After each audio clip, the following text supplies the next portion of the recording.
लक्ष्मी ऋषि के एंगेजमेंट के दिन कहेगी ऋषि को कॉन्ग्रेचुलेशंस और मलिष्का ने करवा दिया ऋषि के पीछे से ही लक्ष्मी की किडनैपिंग। जी हाँ दोस्तों, भाग्य लक्ष्मी के आने वाले धमाकेदार नए प्रोमो और एपिसोड में जब लक्ष्मी के ऋषि के जिद करने के बावजूद लक्ष्मी को ऋषि से प्यार है ये जवाब लक्ष्मी ऋषि को नहीं देगी, तभी लक्ष्मी ऋषि को समझाते हुए कहेगी कि अब सिचुएशन यानी कि परिस्थितियाँ पहले जैसी नहीं रही है। मैं अपनी जिंदगी में आगे बढ़ चुकी हूँ और काम काज करके अपना घर चला रही हूँ, जिसमें मुझे तुम्हारी कोई ऋषि हेल्प की जरूरत नहीं है क्योंकि मैं ऑलरेडी आगे बढ़ चुकी हूँ। वैसे ही ऋषि तुम समझो और आगे बढ़ो। मलिष्का तुम्हारा पहला और सच्चा प्यार है ना, तो उसके साथ तुम अपनी जिंदगी आगे बढ़ाओ। और मुझे पता है कि मलिष्का तुमसे बहुत ज्यादा प्यार करती है, शायद इसीलिए हम एक होकर एक दूसरे से दूर रह गए। ये सब किस्मत पे ही लिखा था। जिसे सुनकर ऋषि को काफी बड़ा शौक लगेगा, जहाँ पर जब मलिष्का ऋषि और लक्ष्मी के कमरे में आ जाएगी तभी लक्ष्मी ऋषि के सामने मलिष्का का हाथ पकड़ के ऋषि के हाथ में देगी और कहेगी कि चलो अब ऋषि अपनी नई जिंदगी की शुरुआत मलिष्का के साथ करो और तुम दोनों हमेशा खुश रहो और आगे बढ़ो। ये सुनकर मलिष्का को काफी बड़ा शौक लगेगा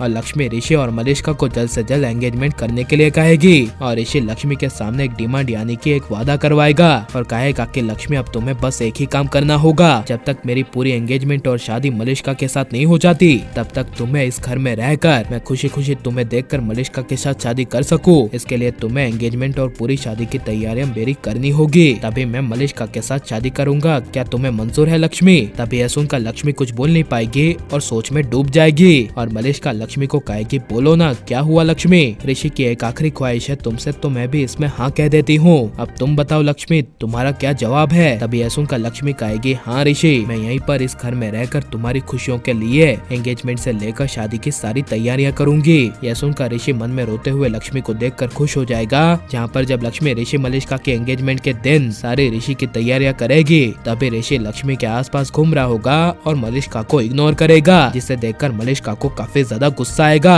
और गुस्से से मलिष्का मन में सोचेगी कि ये मैंने क्या कर दिया। लक्ष्मी को मेरी एंगेजमेंट और शादी तक रुकने के लिए मैंने ही हाँ कह दी, कहीं हमेशा की तरह ये ना हो जाए कि शादी के मंडप में मेरी जगह लक्ष्मी बैठ जाए और ऋषि के साथ शादी कर ले। ये सब मलिष्का अपने मन में सोचती हुई कहेगी कि नहीं नहीं, मैं ऐसा नहीं होने दे सकती। लक्ष्मी का कोई परमानेंट इलाज करना होगा और हमेशा के लिए खेल खत्म करना होगा। यह सोचकर मलिष्का अपने आदमी को फोन करेगी और लक्ष्मी को मारने की 5 से 10 लाख की सुपारी देती हुई मलिष्का अपने आदमी को कहेगी कि तुम्हें एक काम करना है, मेरी एंगेजमेंट के दिन ऋषि की सारी खुशियाँ छीननी है, यानी हमारे घर में आकर किसी को पता ना चले ऐसे तुम्हें लक्ष्मी को मारना है। यह सुनकर मलिष्का का आदमी हाँ कह देगा। जहाँ पर ऋषि मलिष्का के एंगेजमेंट के दिन लक्ष्मी सारी तैयारियां कर लेगी और शाम को ऋषि मलिष्का की एंगेजमेंट होने वाली होगी, तभी उससे पहले लक्ष्मी लॉबी में मलिष्का के साथ एंगेजमेंट के लिए कॉन्ग्रेचुलेशंस कहने के लिए जाएगी। जहाँ पर लक्ष्मी ऋषि को बूफे यानी कि फ्लावर्स दे देगी और ऋषि के सामने से जब लक्ष्मी चली जाएगी तभी ऋषि लक्ष्मी के सामने ना देख पाने की वजह से पलटा हुआ होने की वजह से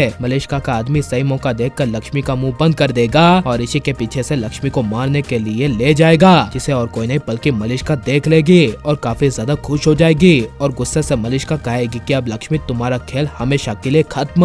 और लेकिन मलिष्का ऐसा करेगी और लक्ष्मी की जान पर खतरा आएगा तो आपको कैसा लगेगा? और ऋषि मलिष्का की एंगेजमेंट और शादी होनी चाहिए क्या नहीं? और इस बार मलिष्का की एंगेजमेंट और शादी के दिन मलिष्का की जगह लक्ष्मी की शादी होते हुए आप देखना चाहते हैं क्या नहीं? कैसा में कमेंट में जरूर बताएं और आप लाइक शेयर हमारे चैनल को सब्सक्राइब करें।